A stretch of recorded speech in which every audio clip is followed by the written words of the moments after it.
Hello.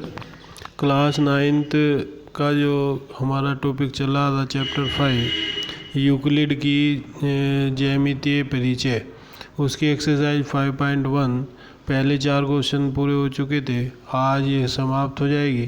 Question number 5, 6 और 7 बहुत छोटे क्वेश्चन है। क्वेश्चन नंबर 5 और 6 इम्पोर्टेंट है, जैसे मैंने बताया था। इस एक्सरसाइज के क्वेश्चन नंबर 2, 4 और 5 और 6 ये 4 क्वेश्चन बहुत इंपॉर्टेंट है। ये चारों क्वेश्चन आपको करने हैं। क्वेश्चन नंबर 2 में तो कुछ डेफिनेशन थी। डेफिनेशन जनरली भी आपके बहुत काम आती हैं, तो याद ही करनी है। क्वेश्चन नंबर 4 कल करा चुका। 5 और 6 यहाँ है। 5 और 6 में अब क्वेश्चन नंबर 5, यदि दो बिंदुओं ए और बी के बीच सी रेखाखंड ए बी का मध्य बिंदु है। ये क्वेश्चन नंबर 4 से रिलेटेड है। यहाँ जो मैंने लैंग्वेज लिखी है ये बुक की उसमें नहीं है, यहाँ लिखा हुआ है क्वेश्चन नंबर 4 से।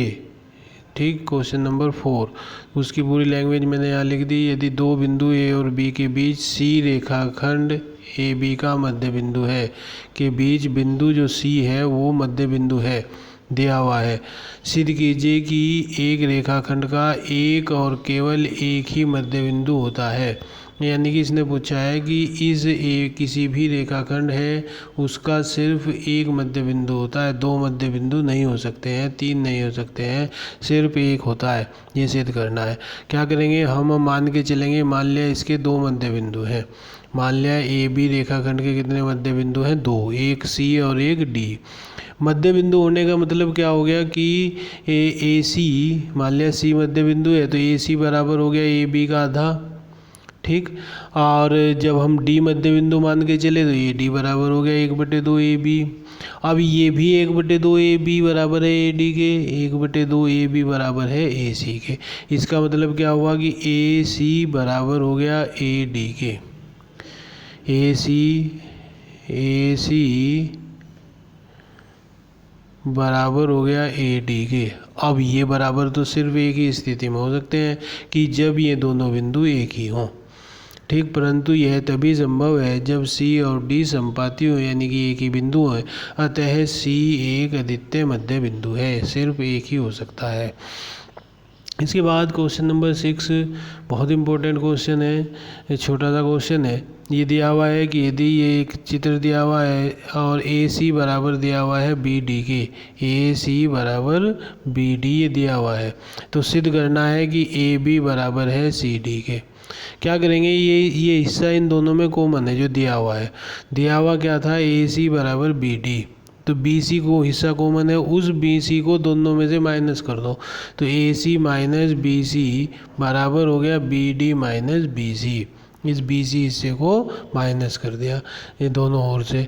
ठीक है, और जब ए सी माइनस बी सी हम लिखेंगे तो वो क्या आ जाएगा, ए बी, तो इसकी जगह ए बी लिख देंगे। जब हम B D minus B C लिखेंगे तो क्या बच जाएगा, सी डी, तो इसकी जगह सी डी रख देंगे। ये इसका आंसर आ जाएगा। ये इसने सिद्ध करने के लिए बोला था। क्वेश्चन नंबर 7 है, ये तो थ्योरेटिकल है, थ्योरी है बिल्कुल। यूक्लिड की अभिकृतियों की सूची में दिया हुआ अभिकृत नंबर 5 एक सर्वव्यापी सत्य है, क्यों माना जाता है? अभिकृति 5 थी क्या कि पूर्ण अपने भाग से बड़ा होता है, यानी कि जो पूरा हिस्सा होता है वो अपने, मान लिया पूरा हिस्सा ये है ए बी, अब इसका कोई भी भाग ले लो, मान लिया यही भाग ले लो सी डी, इस सी डी से बड़ा होगा ए बी, ये कहना चाह रहा है। तो यह एक सार्वभौमिक सत्य है, क्योंकि इस भाग पूरे, यह जो भाग है यो सी डी, यो इस पूरे भाग का अंश है। परिमाण में पूरे से अधिक कभी नहीं हो सकता, यो पूरे से अधिक नहीं हो सकता।